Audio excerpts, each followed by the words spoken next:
Layout regularisation scheme పై BRS Congress ల మధ్య మాటల తూటాలు పేలుతున్నాయి. కాంగ్రెస్ ప్రభుత్వం ఎల్ఆర్ఎస్ తో పేదలపై భారం మోపాలను చూస్తోందని బీఆర్ఎస్ ఆరోపిస్తోంది. ఈ నెల 6న రాష్ట్ర వ్యాప్త నిరసనలకు పిలుపునిచ్చింది గులాబీ పార్టీ. లేఅవుట్ రెగ్యులరైజేషన్ స్కీమ్ ను వ్యతిరేకిస్తోంది బీఆర్ఎస్. ప్రజల నడ్డి విరిచేందుకు కాంగ్రెస్ ప్రభుత్వం ప్రయత్నిస్తోందని ఆరోపిస్తోంది.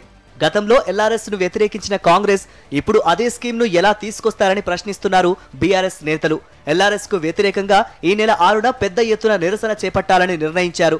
అదే రోజు హైదరాబాద్ లోని జీహెచ్ఎంసీ హెచ్ఎండిఏ కార్యాలయాల ముట్టడికి పిలుపునిచ్చారు. ప్రజలపై 20,000 కోట్ల రూపాయల భారం మోపేందుకు హస్తం పార్టీ సిద్ధమైందంటూ మండిపడ్డారు బీఆర్ఎస్ వర్కింగ్ ప్రెసిడెంట్ కేటీఆర్.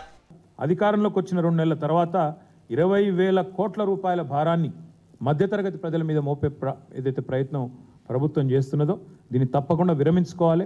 ఫ్రీగా మీరు చెప్పినట్టు ఎల్ఆర్ఎస్ ఫ్రీగా చేయాలని చెప్పి రాష్ట్ర ప్రభుత్వాన్ని మేము డిమాండ్ చేస్తూ ఉన్నాం. ఎల్ఆర్ఎస్ పథకానికి అప్లై చేసిన 25,44,000 మంది ఎవరైతే ఉన్నారో వారందరి తరఫున రాష్ట్ర ప్రభుత్వాన్ని కోరుతున్నాం.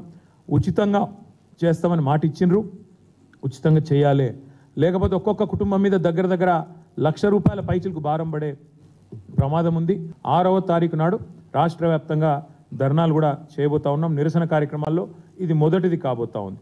తదనంతరం జిల్లా కేంద్రాల్లో కూడా మరి జిల్లా కలెక్టర్లను కలవడం, అదేవిధంగా రెవెన్యూ ఆర్డీఓ గారు కలెక్టర్లు అక్కడ కలెక్టర్లు లేని చోట ఆర్డీఓలు అక్కడ ఆర్డీఓలను కూడా కలిసి మా పార్టీ తరఫున బాధితుల తరఫున వినతి పత్రాలు కూడా అందజేస్తాం.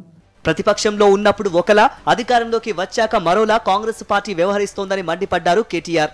గతంలో నో టీఆర్ఎస్ నో ఎల్ఆర్ఎస్ అన్న కాంగ్రెస్ నేతలు ఇప్పుడెందుకు ఎల్ఆర్ఎస్ తీసుకొచ్చారని ప్రశ్నించారు. ఎల్ఆర్ఎస్ లేకుండా లేఅవుట్ ప్లాట్లను క్రమబద్ధీకరించాలని డిమాండ్ చేశారు కేటీఆర్.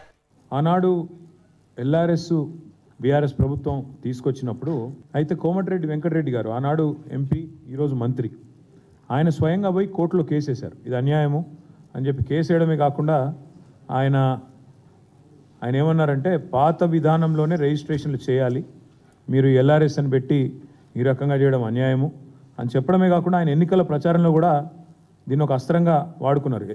ఎల్ఆర్ఎస్ గుదిబండలాగా మారింది, దీన్ని తక్షణమే రద్దు చేయాలి, ప్రజల్ని ఇబ్బందులు గురి చేస్తున్నారు మీరు అని చెప్పి కోర్టుకు కూడా పోయినారు ఆనాడు ఈరోజు మంత్రి గారు, ఆనాటి ఎంపీ కోమటిరెడ్డి వెంకటరెడ్డి గారు. ఈరోజు కాంగ్రెస్ ఏదైతే చెప్తున్నదో, కాంగ్రెస్ ప్రభుత్వం ఏదైతే చెప్తున్నదో అదే పద్ధతుల్లో కొన్ని మార్గదర్శకాలు వెలువరించి మరి ఎల్ఆర్ఎస్ క్రమబద్ధీకరణ చేయాలనే ప్రయత్నాన్ని ప్రభుత్వం ఆనాడు చేసింది. కేటీఆర్ విమర్శలకు కౌంటర్ ఇచ్చారు మంత్రి శ్రీధర్ బాబు. గత ప్రభుత్వంలా వృధాగా ఖర్చు పెట్టబోమన్నారు. ఖజానాకు సమకూర్చిన ప్రతి పైసా ప్రజల కోసం ఖర్చు పెడతామన్నారు. ప్రభుత్వానికి సంబంధించిన రెవెన్యూని ఏ విధంగా పెంచాలి, రెవెన్యూ పెంచి ఈరోజు వారు ఖర్చు పెట్టినట్టు వృధాగా ఖర్చు పెట్టాల్సిన అవసరం లేదు. రెవెన్యూ పెంచాల్సిన ధర్మం ఉంటుంది. ప్రజలపై ట్యాక్సులు పడొద్దు, ప్రజలపై ఇబ్బంది పడొద్దు, ప్రజలకు ఇబ్బంది కలగకూడదనే మీమాంసతో ఈరోజు ప్రభుత్వం విధానపరమైన నిర్ణయాలు తీసుకుంటుంది. ఖజానాకు సమకూర్చే ప్రతి పైసా జవాబుదారీతనంతో ఖర్చు పెడతాం. మొత్తానికి కాంగ్రెస్ పార్టీ అధికారంలోకి వచ్చాక ఎల్ఆర్ఎస్ అస్త్రంగా ప్రతిపక్ష బీఆర్ఎస్ తొలిసారి నిరసనలకు పిలుపునిచ్చింది.